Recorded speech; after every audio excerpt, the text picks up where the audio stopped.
Hi, today we're going to be talking about my 150 gallon ULM aquarium. My name's Adam and this is Sabina Reefing. So just to be clear, this aquarium behind me is not the aquarium we're talking about. We're going to be talking about my 150 gallon aquarium at the office. So this aquarium started off as an SPS aquarium.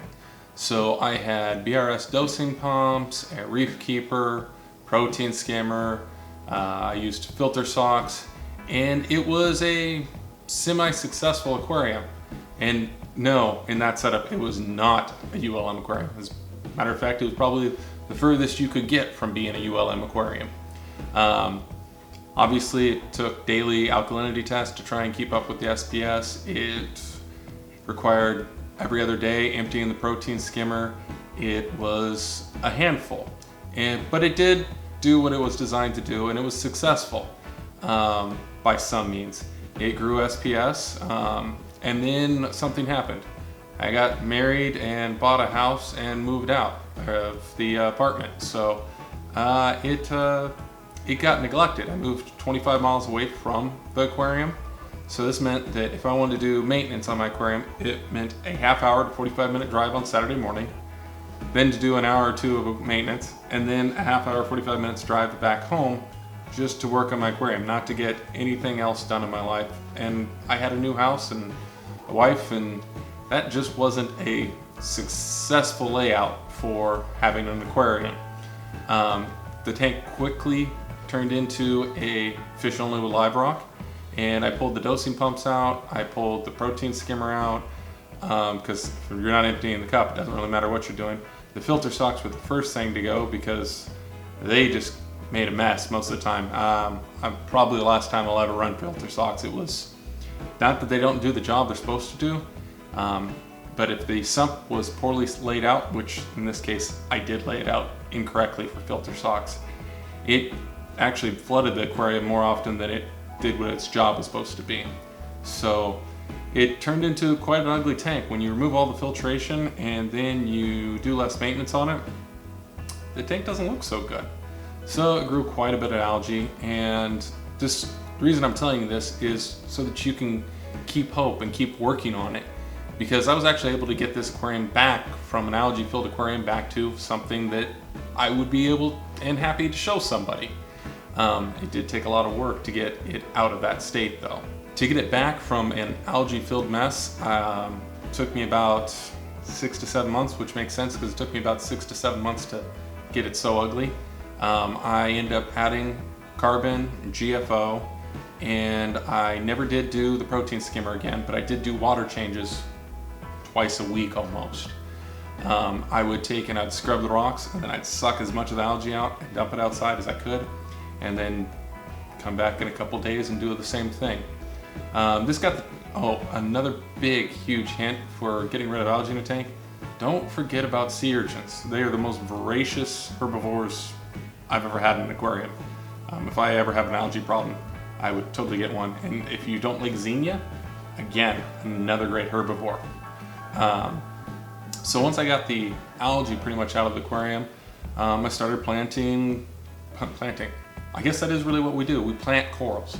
So I started putting in some soft corals, some Nephthia, some leather coral, or finger leathers, and mushroom leathers, and zoanthids, and Paleothoa, and Yuma, and Rhodactis, Accordia, excuse me, and some LPS. I had a theme in mind with all of the corals that I was putting in the aquarium at this time. The theme was, I don't want to have to work on the fish tank. And so I knew all of these corals would survive well in an aquarium, regardless of how much attention I was giving it. And they did a great job of keeping up with the aquarium. I did have some problems with nutrients, and sometimes the algae would come back. One of the things that really helped me actually keep a filtration system on this aquarium that I could upkeep as a ULM was the addition of a refugium. I had never run a refugium before this aquarium, and I may not ever run a aquarium without a refugium again. It was a noticeable, drastic improvement, and it's pretty low maintenance. I mean, whenever I go in there and do a water change, which is in theory every 2 weeks and in practice about every month, I rip out as much of the algae as I feel fit. Anything that's kind of brown or ugly or has hair algae on it, I'll throw that away. Put the Chaeto back in, and the aquarium does great. The corals are all growing, the fish are happy, and it's pretty much hands off. I clean the glass once a week. That's the biggest piece of maintenance I do. I do a water change once a month. It's a very low stress aquarium. And if you're looking for a low stress aquarium, or you're a hobbyist that's just getting into the hobby, this is definitely a way to go. The hardest part is going to be keeping your hands out of the aquarium and making sure that the aquarium, you just let it do its thing. Because as the corals grow, they take up the nutrients. As the algae grows, it takes up the nutrients. You keep the glass clean, keep the fish fed. It's really that simple. So another important thing for making this a ULM is the gear. There are probably 3 main pieces of gear that I find really important for making this a ULM. One is LEDs. In this case, it's not a high-tech Radeon Gen 4 Pro, it's Chinese LEDs. These are the little black boxes you can buy off Amazon. I'll have them linked in the description below. If I ever become an affiliate, there'll be an affiliate link in the description below. They are extremely simple, and you just plug them into the energy bar and they work. And they will grow coral. I've been using them for 6 years and had no major issues with them. They do seem to last about 2.5 to 3 years, so after 3 years, throw them away and replace them. A piece of equipment lasting me 3 years is maybe not the best, but it's by far not the worst. And then the next piece of equipment that's really, really important for a ULM is going to be the controller. In this case, I started off with a Reef Keeper Elite, and it was glitchy and had problems from day one, and I never really got it to work the way it should, and then it finally completely failed. So I went over to the Apex, which I was using on my other 150-gallon aquarium, and I'll never probably buy another aquarium controller besides an Apex. I'm sure there's some other nice ones out there, but if this one works, and they're so affordable now, the Classic is a great deal. I'll link below for BRS on where to get the Classic. It's a great aquarium controller. It's just works. There's nothing more to say about it than it works. And then the last piece of equipment that's really important is your auto top off. In this case, I've been using the Smart ATO, and it's done a mediocre job. I'll have a link in the card above. It's failed on me at least twice, which is not ideal, but luckily I had a backup, the float valve inside the system, so it never caused a major issue. But if you're gonna have a ULM aquarium, carrying a bucket of water to the aquarium every single day is not considered ULM in my opinion at all. So my maintenance for this aquarium pretty much on a weekly basis involves Monday morning cleaning the glass.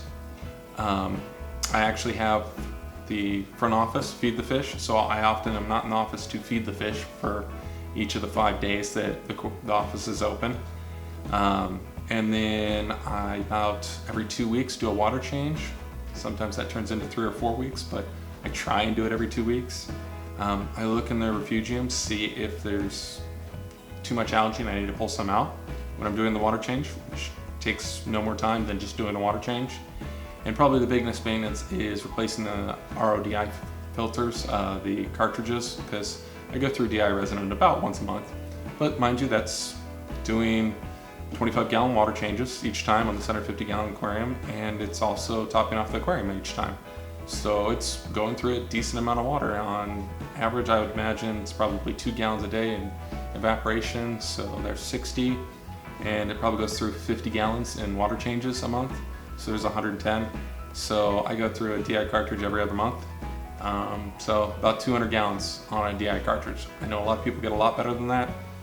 I don't, so just replace it when it goes bad. It's not that hard. I pack the cartridges here at my home and carry them to work and plug them in. So that's pretty much all the maintenance that the aquarium really requires. So another thing to keep in mind if you're going to do a ULM aquarium is the fish selection. So there's 2 main fish that I think you really need for ULM. Is one, a wrasse, which unfortunately my wrasse passed away, so I'll be getting another one of those. Look for him in the future. and 2 is a tang. I really like the zebra somas. They now have them from Biola as tank raised. I've heard they're going to come out with a purple, and they already have the yellow out for sale. So link in the description below on yellow tangs and purple tangs. But they are workhorses when it comes to aquariums. They eat algae all day long and pick up the rocks. They make a big part of the cleanup crew in this aquarium. So where am I going to go with this aquarium in the future? How am I going to make this aquarium even less maintenance? As you heard, one of the big pieces of maintenance I do right now is water changes. So I've seen a couple different systems for doing automated water changes. I'll link in the card up here. I've actually got a video about doing water changes, and I really like the Neptune dose, but I think I want to try something different to show you guys on YouTube some other possibilities. And also the ATO that failed me twice, I need to get rid of that. So keep an eye out. Should have a video on ATOs and also another way to do automated water changes. If you like this video and you got some good out of it, this is my latest video and this is what Google recommends. Click that like and subscribe button so I can see you on the next episode. Thank you for watching.